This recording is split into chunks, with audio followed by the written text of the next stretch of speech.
What importance of what value is it to learn about the 7 rays? Why are we learning about this anyways? And this section was super interesting. I always say that though, don't I? Because it talks about the 4th reason the Tibetan says it's important to learn about the 7 rays is because it's of particular interest to the human family specifically. It's especially important for humans to learn about the 7 rays because the 7 rays give us deeper insight into the human psychology in a lot of ways, which was really interesting that it describes it here.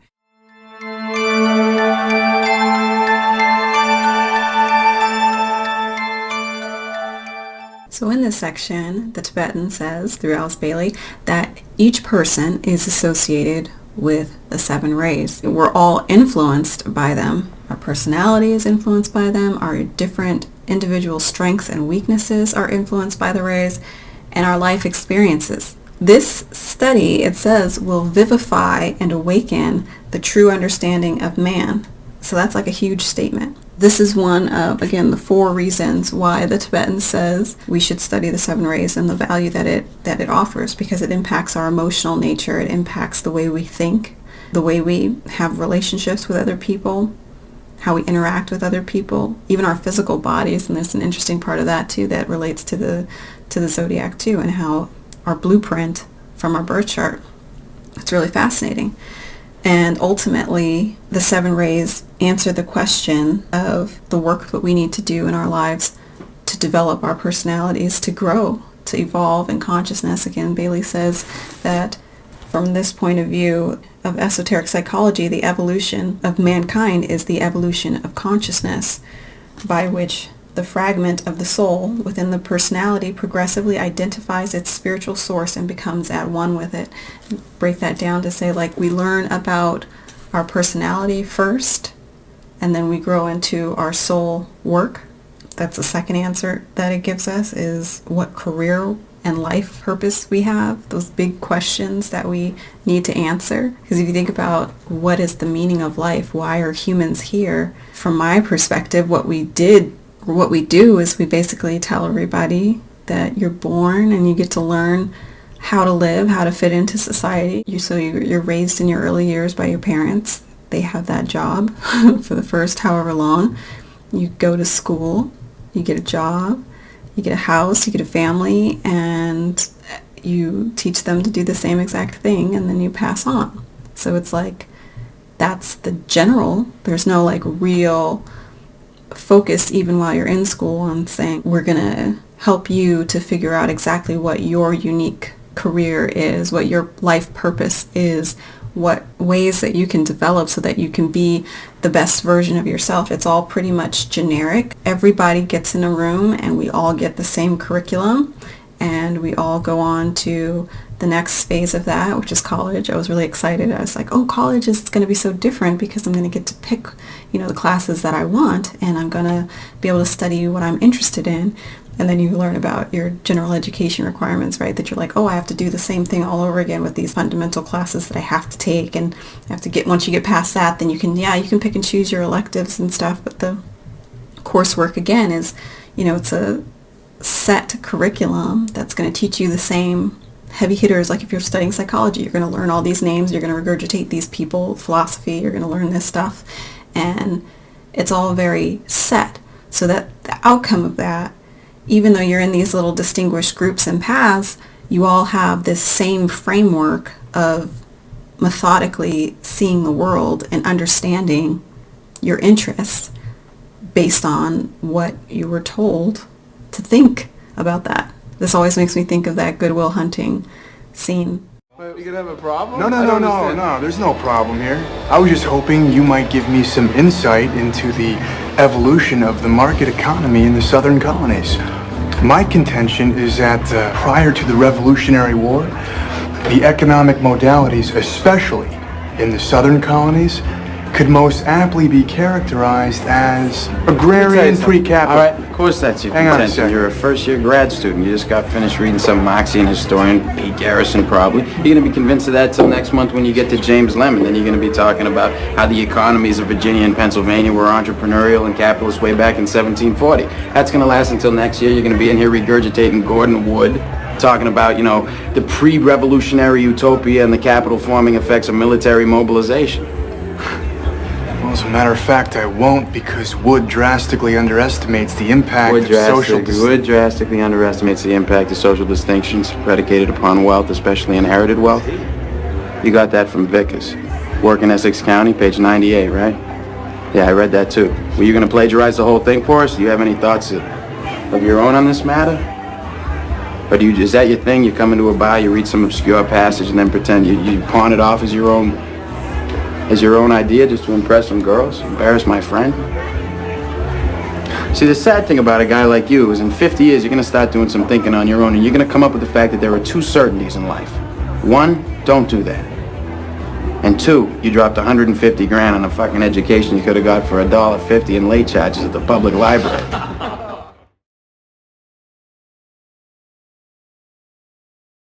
So, gonna share the publisher's website now, and just on that thought too, I have a note here on the idea of what we learn in like that very mundane way. So what the meaning of life is. It's just, get a job, have a family, or buy a house, or, just this very basic stuff. But then when people talk about it from a more moral, more philosophical standpoint, when we dig a little deeper, you'll have people saying it, describing it in different ways. And I have these like little notes here.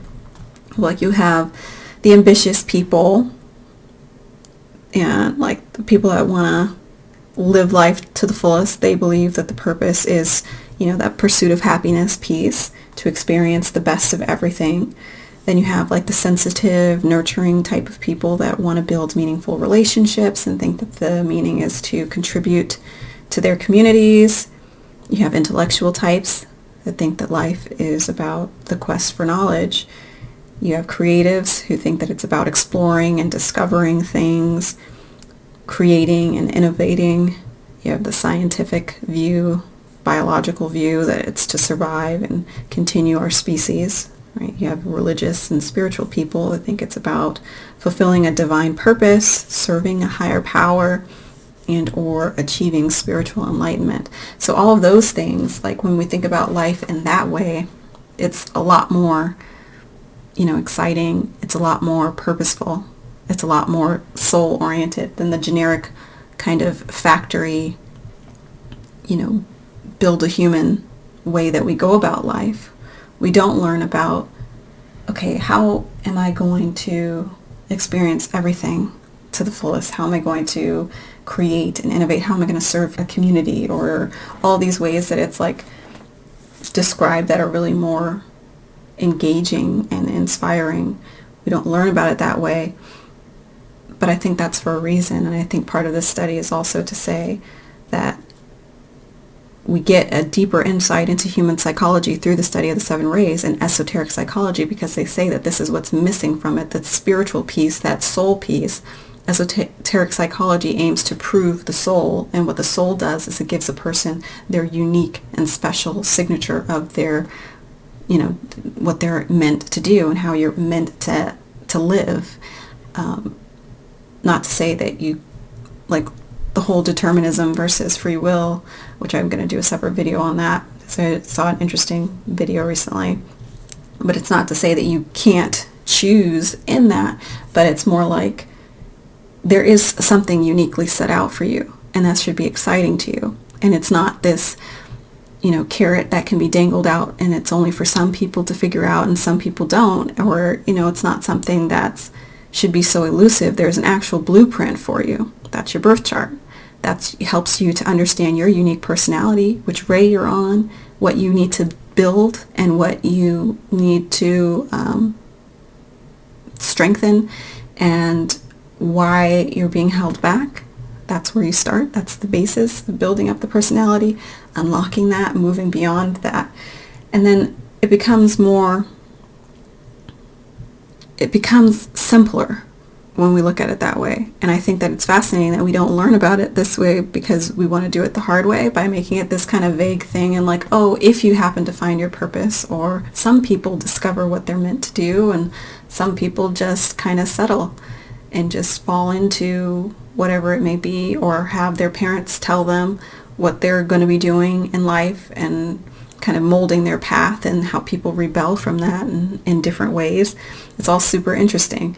And so even in that breakdown, when I was looking at, the deeper meanings to different types of people of what you would say life is about, there's these kind of clusters, right, that I mentioned I wrote in my notes on this side here.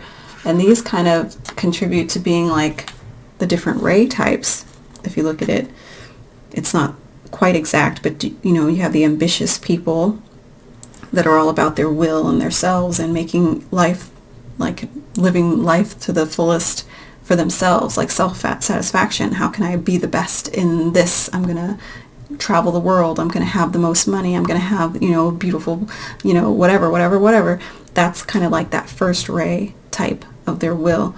Then you have like the people that are about community and relationships and family and all that. That's going to be sensitive, nurturing types. That could be your second ray, those love, wisdom type people. Then you have the intellectuals. That could be ray 3 or ray 5. You have the creatives, ray 4, or any level in between. You have the scientific biology. That's again like ray 5, the religious, spiritual. And so it's very interesting that right there it tells us that there's not just a one-size-fit-all approach to life, and that there's different perspectives on what a person might find meaningful, and their unique goal in life would be to have one of those outcomes. And of course it can be several as well, but that's the point of the rays too. It's like we sit on one ray, but we also have secondary rays, and this understanding can help us to see which we fall on and why we think the way we do, and to understand that that's not literally just, it's not happenstance. It's for a reason that you fall on one of those little rays, and then your soul takes you to another higher level still. I'm going to go ahead and share the screen, try and move this forward. So again, this is the publisher's website, and we're just looking at this section right here so it's not too long. And let's just look at what this says here in the very beginning. It is, of course, to the human interest that a study of the rays makes its main appeal. This study will vivify and awaken psychologists to the true understanding of man. Again, so that's why this is most important to us. We need to have true understanding of mankind in order to know what we're here for, right? So it says again, every human being finds himself on one of the 7 rays. Personality is found in every life on one of them in varying rotation according to the ray of the ego or the soul. We could talk about that later. After the 3rd initiation, you locate your soul, if one may use such an inappropriate word. So this 3rd initiation, you can look at it in terms of levels. Initiations are levels of raising in consciousness. So as we become more aware of the higher self, things that aren't just physical, that I have a physical, I have a spiritual side, I have certain things that move me and stir me beyond this, the 5 senses. There is a life that is attracting me beyond this basic understanding, the factory built, way of life that we're kind of programmed to move through. And so that allows us to locate our soul.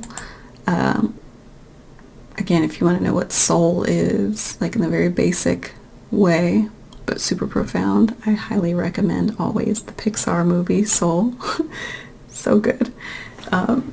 And so the soul ray takes you to a more narrowed down, distinct, and I do the triangle because that's what it's all about, with this refractory of light through this prism. The triangle prism is the 3 major rays,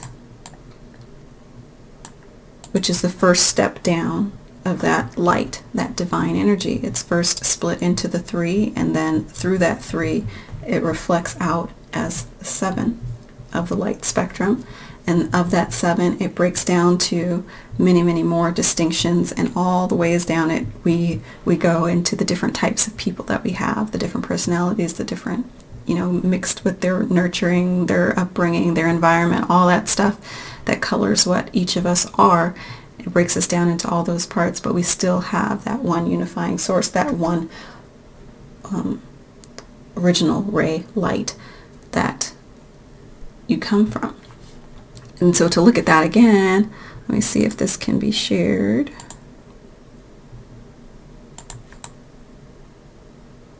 Does that do it?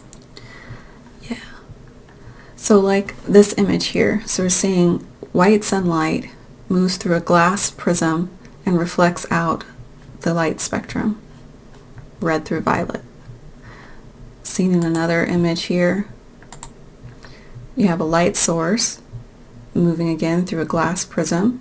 You see the triangle shape of the prism, and it reflects out all of these different colors onto the surface, and this is what we see. So what we can see in the world is this range of variety, all these differences.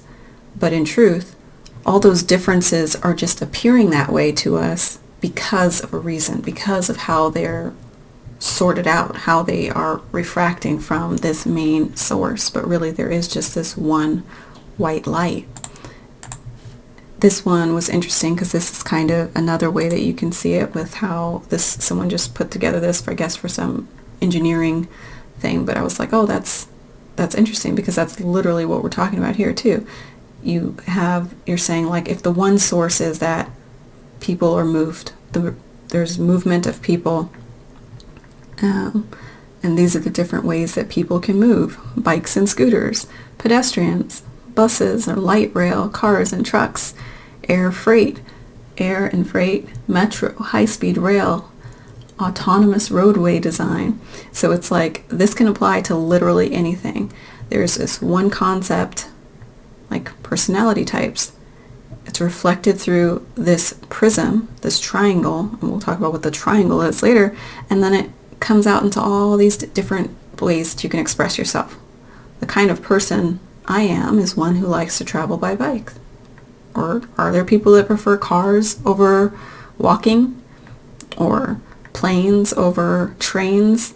Yes, absolutely. These are preferences, and each of us has, a different preference. So it's interesting to see that this can apply to, something as simple as that, but it's also applies to the most profound and the biggest things of all. Is just like, is there really a difference between people in general, man to man? At the end of the day, we all breathe the same, we all bleed the same, like that song. We are all human, so we have this one unique thing in common at the source of everything, and that's important. And so another way that this is depicted here, when I kept looking, this one was really good because it shows again the white light and the process of dispersion of the light spectrum, again where we get those visible colors. But then you have the upside down triangle showing recombination, and how in the same way that this original white light can be divided down and broken down into these various things, components, aspects, colors, vibrations, they can also be recombined backwards into the prism and upside down, and it will also become white light. It returns to that source. So this is just a visual illusion, you could say. This is a Maya, an illusion, that there are all these differences. Of course, they can be seen, they can be observed, they are noticeable, but there is also at the heart of it just this white light. It's just that it's being reflected to us in a certain way for some reason. And so the right side up and the upside down triangle become visible in a lot of spiritual and esoteric studies, because these are representations of consciousness, of what we can work on. So the upright triangle is usually referring to what things that point upward, like spirituality, higher things, higher consciousness, things that focus on that which is above. And then you have the upside down triangle focusing on things that are below, pointing down below. And if you move this triangle on top of the other one, you get that pointed star that symbolism is also seen a lot in religion and yada yada yada. And these things all have very symbolic, esoteric meanings.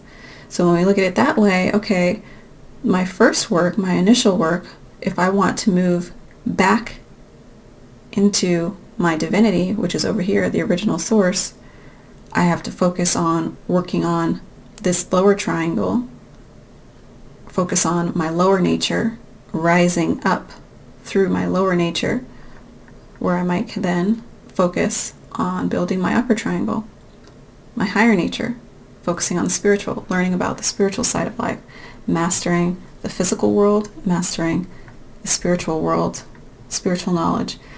Interesting.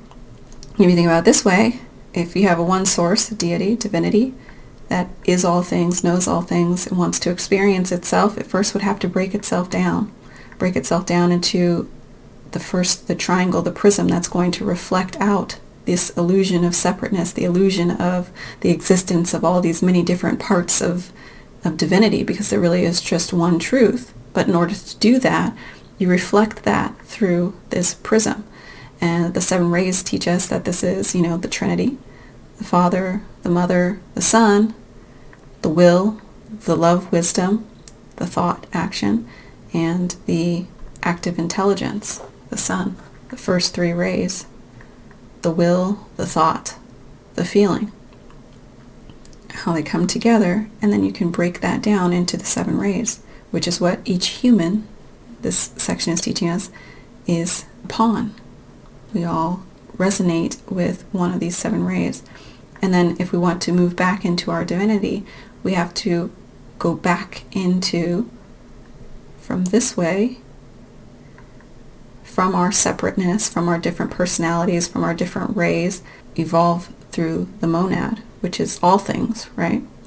In embodying all the traits, learning how to master the self, master the personalities, the personality self, and rise up to soul recognition, mastering these higher things. Soul recognition is up here, and that will give us access to a unity consciousness, oneness, divinity, all that stuff. Super cool. So this last thing here is another pyramid depiction, which psychology majors will know of, Maslow's hierarchy of needs. It's depicted in this pyramid, this triangle of what each of us needs in order to reach self-actualization. And I always go back to this because it's very interesting, because it's also like it mirrors the chakras and the things that we need to do to balance our chakras or to feel secure. And this is, showing it in the psychology school, but it's also in the spiritual school, like we talk about, like I was just mentioning, the 7 chakras down here at the bottom. The root chakra are physiological needs. On the left side, you see here our basic needs allow us to then explore our psychological needs. And then once we have our psychological needs met, we can move up into our self-fulfillment. So again, the root, we need basic things: air, water, food, shelter, sleep, clothing, reproduction. Again, this is fulfilling that biological need to continue our race. In order for us to be here and reach self-actualization, we need to continue to be here. We need to be sustained by fresh air, water, food, shelter, sleep, clothing. We need these basic things. This isn't far from the next level up, safety needs. We need personal security, interestingly, employment, resources, health, property. So this is a little bit more physical, of like beyond that. Okay, once I have food, okay, I can moving on to making sure that I have employment, that I have resources, that I'm healthy, that I own some property so that I can have personal security, things like that. Once you have those basic needs met, you can move up into healthy psychological needs being met, love and belonging, friendships, intimacy, family. And so again, root chakra, sacral chakra over here, it's interesting. This is not verbatim, but it does somewhat mirror and align, because then this would be the solar plexus. And the solar plexus again is like how we shine, how we're recognized, how we're seen, and that matching here with our sense of connection and friendships and things like that.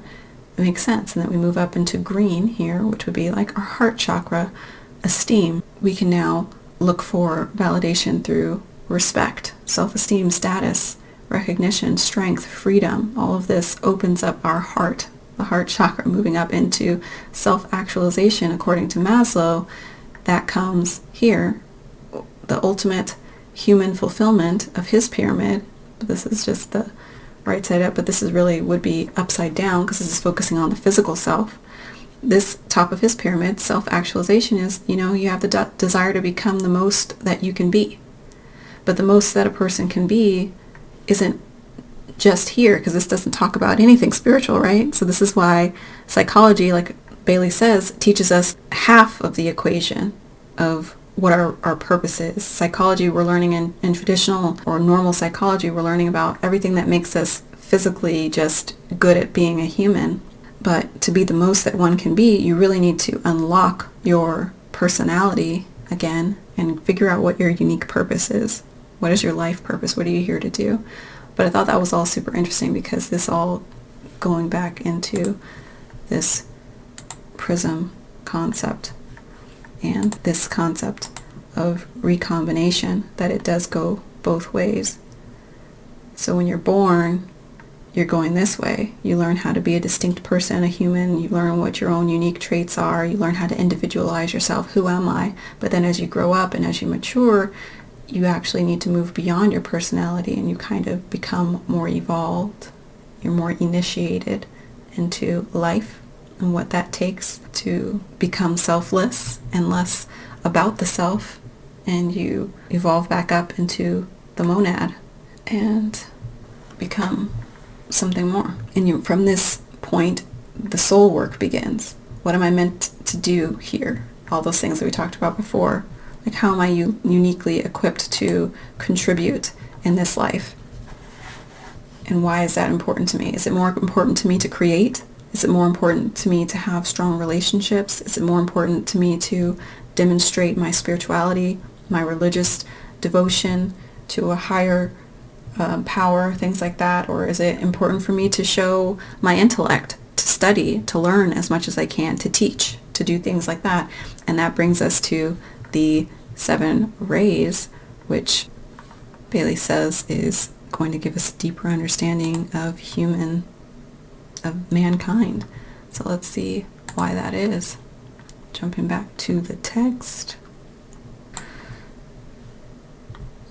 So, like we saw with that light refracting, once we locate our soul, you're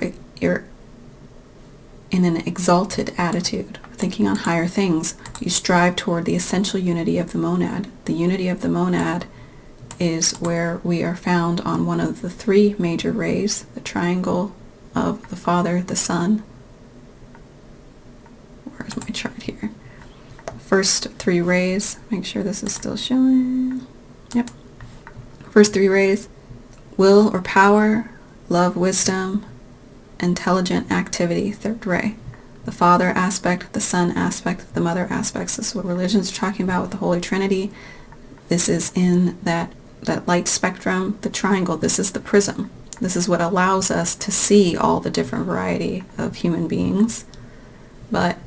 And when we're working on learning our basic personality, what we need to learn first to master, we're going to learn which one of these rays is actually influencing us the most. Which do we resonate with the most? And that can be on any of these 7. But then as we learn to master the personality and move beyond that into the soul ray, which is another ray that influences us, it will be one of these 3, is what it says. Because again, we're moving up from the mini to the 7 to the 3 back to the 1. This is that, what did it say? Redistribution? Recombination. Like that. So the fact of there being 7 ray types carries great implications, and the intricacy of the subject is baffling to the neophyte. The neophyte is a person who is new to a subject, skill, or belief. So a novice. So in the beginning, this could easily be baffling. This could be hard to understand. But that's why it's important to know This is one of the ultimate things that we would need to know if we're humans, because again, this is saying it's particular interest. Why is it of value to learn the rays? Because this study will vivify and awaken us to the true understanding of man. If we want to understand ourselves, we have to understand this subject. But it's very intricate, and it might be baffling in the beginning, but that's okay. But what it is the journey from the one to the many, and from the many to the one. It's an evolution of consciousness. The purpose of deity is to experience itself in all of the different ways that it can experience itself. It breaks itself down to the Trinity, then it breaks itself down to the 7 rays. Those 7 rays are broken down into all the different types of people. And what makes it all these different types of people? Oh, we have these different heavenly bodies, these planets. And each of these planets have these different energies that they're beaming down into the world and influencing us. And how do we know that? Because we study the birth chart. The birth chart tells us that each of us have a unique stamp. Our date of birth, place of birth, time of birth. It gives us this blueprint of our soul, is what it's called, right? The blueprint of our soul tells us, okay, where were these planets aligned at this specific time that I came into being? And based on that, you put together your chart and you say, oh my gosh, this is why I behave this way, this is why I think this way, this is why I'm attracted to this is why I'm not attracted to this, all of these things. Well, it's just not happenstance, it's kind of for a reason, right? And so this tells us that by studying that, we can understand something that is pretty intricate and would be baffling. But imagine going through life not knowing that at all, being completely unaware of that. Then you become the person that's lost and, feeling like you just can't get it right, and you're going to a psychologist and you're listening and you're just talking to them and they're sitting there and they're just listening to you, and that's your therapy, is just to be listened to and to kind of given some advice here and there, but it's not really intricate. It's not deep insight, and it's not exact and particular to you, because that person doesn't really know you.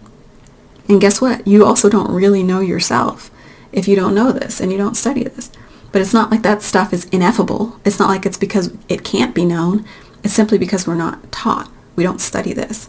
And so again, that's why it's interesting that this esoteric psychology is saying that this is giving us deeper insights, giving us the missing piece of the equation, and that the new psychology will absolutely acknowledge that there is a spiritual side of life that is just as important as our physical side of life, and how we've been doing it up till now has been incorrect, because it's been giving us only half of the equation and half of the answers of how to move and maneuver through life. So moving on quickly, I'm going to have to wrap this up, but right here it says, a ray confers through its energy peculiar physical conditions, determines the quality of the astral emotional nature, so how we feel. The colors are mind, body, how we think, controls the distribution of energy. So because each of the different rays have a different rate of vibration and govern a particular center in the body, differing with each ray, through which that distribution is made. So again, this has a direct relation to the chakras, the chakra system. I think this chart here that we usually look at shows some different correspondences through the chakras. So if you have a higher ray resonance you have maybe a very active and stimulated 3rd ray. So considering that this chart is accurate, it might not be, but say it is, the heart center. So you're very strong in your heart center. I'm sorry, I said 3rd ray, your throat center. So this is going to be, you're really good at speaking. This is the ray of the philosopher, the intelligence, the philosophy, all that. So you're really good at doing what I'm doing right now, right? I'm very broad-minded, your sincerity of purpose, you're talking about, abstract things, philosophic things, all that stuff. But that means this one is going to be hyper-developed. This is where you're going to be really strong at. Something is going to be atrophied in here. This is going to be a strength, yes, but you're going to have weaknesses. It says here back in the text that how we move through our rays, each ray works through one center primarily. That's your ray type, and then through the remaining 6 in a specific order. We need to learn that order that the rest of them work through, because then we're going to learn which ones we actually need to develop more. It's not to say that, oh, I'm strong here, so I don't need to worry about anything else. It's to say that this is a strength, and then I'm moving through the rest of these in a certain cadence, in a certain rhythm, and I might find in life that I'm weak in another place, and that weakness is holding me back, is causing issues with relationships, with, and causing issues overall in my life. And that's because I have strengths and I have certain weaknesses. The rays also predispose us to those certain strengths and weaknesses. It constitutes our principle of limitation as well as endowing us with capacity. So as much as they give us the ability to find our life purpose and find that direct, our meaning and things like that, it can also give us exactly why we're held back. What's limiting us? What are we weak at? What are our weak points? It tells you. It's like a blueprint. And so this is how it's saying that it's deeper insight into our psychology, because now if I walk into the psychologist's office and they know my actual astrological makeup, then we can actually do some real work in figuring out where we are in our personality development and what we need to work on, or what we can work on, and where we need to focus. Because it could be like, well, let's just continue reading here. So it gives us our strengths and weaknesses, our limitations, and our capacities. It governs the method of our relation to other human types and is responsible for our reaction in form to other forms. So are you getting in constantly in fights with certain different types of people? Are you in conflict? Do you have family issues that can be identified or pinpointed to certain aspects of your ray in your birth chart? It could be in there. It absolutely could be. And there's a reason for it. It's not just to say that, oh, I don't like this type of person, so I'm going to write off that type of people indefinitely. There's something that we need to do. There's something that we need to work on, because again, we're all coming from that same light source. So there really is no difference between that other. But the fact that we've othered ourselves and we put up these barriers and these boundaries, it's usually stimulated to some sort of trauma, some sort of trigger, and some sort of thing that we need to work on. We need to pull that up and push it out of us, not just to bury it deep and then to move through life like, okay, yes, I know what I'm doing in life by, causing more division, more friction, more harm, more conflict. That's not the way through. That's the way down. And I think that, I think about Seven Bomar, down, and when we go in and down, if we're doing that in a propeller, in the water, we're going to be sinking. We're sinking ourselves. The way you want to do in an analyzed situation is, am I moving up and am I expanding outward? Then I'm going to be moving. You're going to have healthy movement. You're not going to drown in that way with that framework. And so when you're embracing a way of life, principles, thought patterns, models that help you be divisive and mean and manipulative and cunning and hurting, judging and all that stuff is sinking you. You're not growing. Your soul is not growing. You're definitely moving downward in that prism spectrum that we're talking about, the upwards triangle and the downwards triangle. You're going to still be working on that lower triangle because you need to master your personality at that stage. And so again, the rays govern the method of your relations to other human types. This is really, again, why this is of particular interest to the human family, because it influences literally everything about how we get through life. It's crazy, according to this, but we're going to check this, right? We're going to check these concepts and these notions. We're going to apply it and see if it's practical, see if it checks out, instead of just believing it blindly or obeying it blindly. This is an analysis. At least that's how I like to do it. So, moving on. Certain attitudes of mind. Oh, where were we? We're actually right here.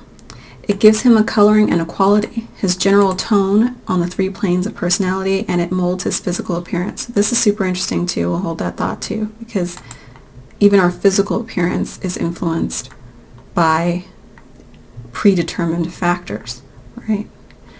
That's something to know. Certain attitudes of mind are easy for one ray type and difficult for another. And hence the changing personality shifts from ray to ray, from life to life, until all the qualities are developed and expressed. This is the goal of the monad, to become the one. All qualities are developed and expressed. This is why, again, it's not okay to just be like, oh, I don't like that person, or I don't like that type of person. We just don't get along, or that's not my, whatever. It's good to individuate and individualize to figure out who we are. And that doesn't mean that we have to be everything and do everything and just have no identity. It means that we need to understand, to have acknowledgement of what it is that in us that gives us a certain resonance or an attitude of mind that is easy to do one thing. Because there's, you'll have people that are intellectuals that'll say like, oh, I don't like this kind of person because they are, religious, a scientist. That's one right there. Like, I don't get along with religious people because they're just so nonsensical and I'm just so intelligent. That's an issue for us, having that judgment that keeps us othered from that person. Whereas if we learn about the ray types, we can understand why a person might find themselves on that part of the spectrum. Why is that person religious? They are literally born to be religious. They are literally born to be on that sixth ray and have that energy beaming down on them, constantly telling them that you need to find purpose and meaning in life through following some set of doctrine, through learning these set of rules, by having your life aligned to certain principles. That's going to fulfill that person, and that's okay. If that's not what your ray type is, fine. You don't need to diminish that person for their choices, and you don't need to exalt yourself for your choices, because these rays are even. Even the first three major rays, they're not higher, than the other ones. They aren't lower. It's just that everything comes from these first three rays, and everything else is an offshoot of that. This love and wisdom here, second ray, which they say this is the heart center, right? This is closely connected to the sixth ray, which is of devotion, idealism. Jesus representing sixth ray energy, and also second ray energy. They're synonymous. So again, when we develop our personality and realize, oh yeah, I really do have an affinity towards religious practices and things like that, then you might recognize that your soul also sits on the second ray, and that your real purpose here has to do with displaying love and compassion and unselfishness to people, not necessarily to maybe run a religion and run a church and have all these followers and have people feed your personality or your ego and have a congregation that builds you up. No, your soul might actually be elevated and more fulfilled by you demonstrating a life of pure love, pure unselfishness, and right action. By living that life, that might actually feed your soul more than just having a congregation or following something that might feed your personality. But that's that development that we do from the lower triangle, the downward triangle, to the upward, and moving through. Once we figure out one of these rays and we move upwards to our soul ray identification, that takes us to a different perspective, different state of consciousness, right? Which again, this is all about giving us more of a direction in life, more of an exact direction or way about going about life, which is actually, for me, I would find a lot more comforting than this kind of, like I said, the factory mass-produced, everybody assembly line, doing everything the same way and just kind of like throwing a dart at a wall, trying to figure it out, who we are and what we're meant to do and why we have the certain life experiences that we have. Moving on, to wrap this up, it says here, again, certain attitudes of mind are easy for one ray type, difficult for another, and hence the changing personality shifts until all the qualities are developed and expressed. We go back into monadic unity consciousness, understanding again why that person is the way they are, why I am the way I am, and my ultimate goal would be for that person to accept and understand me for the way I am, not to think that they are above me or below me based on any kind of understanding of my own or theirs, but just to understand that on this human family, we are on these spectrums and we are meant to serve in a certain way, and I need that person to be religious and to help humanity through their religious efforts, and I need that person to be an intellectual, and to serve humanity through their intellectual pursuits and offer the gifts that they have through the studies that they're going to find and the discoveries and the things. I need you just as much as I need you. And all as a whole, through all the different colors and shades of everything that we can be as a human kingdom, that's going to be true for everybody. I need the artist. I need the scientist. I need the religious person. I need the government person, the statesman. Maybe not a government, but I need someone who represents and understands cycles that bring about action, like materialized things like order. I need someone that can understand how to put a system in place that everyone can work around and that can make society move forward. We need that.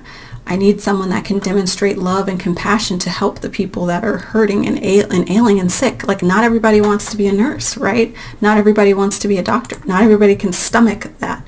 Not everybody wants to be a mom, right? Not everybody can change diapers. So we need the people that have that, those different proclivities to actually do what they're meant to do. Be in your lane. God bless you for it. Like, that's what we want. We want more of that. And so, wrapping this up, certain souls by their ray destiny are found on certain fields of activity. This is getting into the career piece of it, which is fascinating. That all of this is literally in this study. This is why it is of value to study it. A governor, let me finish this. Certain souls by their ray destiny are found in certain fields of activity, and a particular field of endeavor remains relatively the same for many life expressions. This you can debate and run through however you want to. If you want to, this is actually acknowledging different lifetimes as a fact. This would actually be demonstrated in my mind to the point where people have an inner knowing, that they just know that they're meant to do X, or they feel drawn to a certain position. This teaching is just saying that, this has been the same way for a lot of times, or you have certain savants, people that are really good at something naturally. They say, well, they brought that information, that talent from a past life. Old souls versus new souls. And you have people that are like a blank slate, like, I have no idea what I want to do. I have no idea what I want to be. The ones that have, like, I don't know what my talents are. I don't know what my skills are. Those are the ones that can benefit the most from this esoteric psychology coming to play with psychological work of, determining what person's career aptitudes are. But this is saying that certain souls have they find themselves doing the same kind of work lifetime after lifetime, because this is kind of what you're developing each cycle, but the soul is collecting these experiences lifetime after lifetime. We don't even really need to go into that, because this doesn't, whether that's true or not, doesn't detract from the trueness of the overall study or the overall application of the 7 rays. So I really don't want to spend too much time there, but I can understand how that could be true. This is saying that it's relatively same for many life expressions. A governor or statesman has learned facility in his craft through much experience in that field. A world teacher has been teaching for age-long cycles. A world savior has been, for many lives, at the task of salvaging.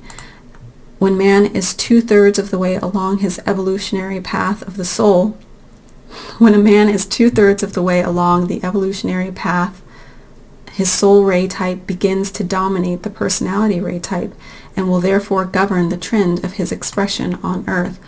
Not in the spiritual sense, so-called, but in the sense of predisposing the personality toward certain activities. So again, as I said, that this doesn't really have to be seen as a reincarnation perspective.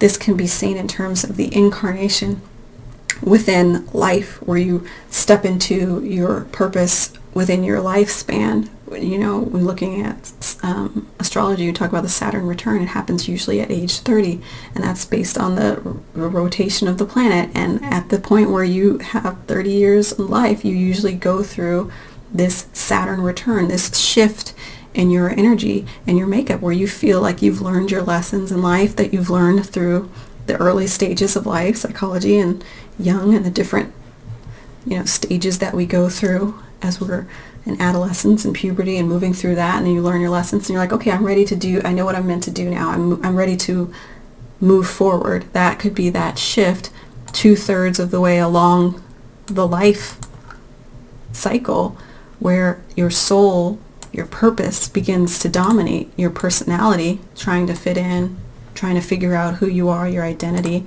and then it governs, now your soul dominates and it governs your expression on earth. What am I going to do? What's my vocation going to be? And each of us is going to be predisposed to certain activities. I'm so mad that this has taken so long, but this is such exciting stuff that I love to talk about. I have so much more to share. This is going to, I wanted to get into these more on Maslow's hierarchy of needs. We have the chart, we have its primary numbers, the actual different buckets of the energy types of the rays, and how that translates to these, let me take myself off the screen, how that translates to each of the rays and the positive, not positive, you don't want to say positive, negative, the strengths and the weaknesses of different personality types, like we talked about, and then actually learning how to put this into the wheel of the zodiac and seeing how those traits, and there's so many versions of this, and seeing how that translates to a birth chart that you can read and understand how this actually translates and how it represents for your own unique traits and your astrological makeup. And you can study, you can know thyself. There's so much here to unpack. This also goes into the physical types. So like, what are my physical attributes? There's a thing for that, and I love this one, Secret Energy, 7 Bomar. I saw that and I was like, okay, I can trust it. But that will be for another time. Thank you so much for watching this one, and I hope that this has already stimulated or sparked the senses. And again, actually one of the things I'm going to look at in another one is to look at an actual sample birth chart, and like I have here. Anyways, I'll show you next time. This one has at the very bottom, it does show a natal chart, and I wanted to show you also how you can look at your own, through a really cool one that I found, which is like a blank chart that we could like plug in and fill in with certain attributes, and it gives you a lot of the helpful cheater stuff on the side. So I am super excited about this study and the practical. Oh, that's what I did. I turned off my camera.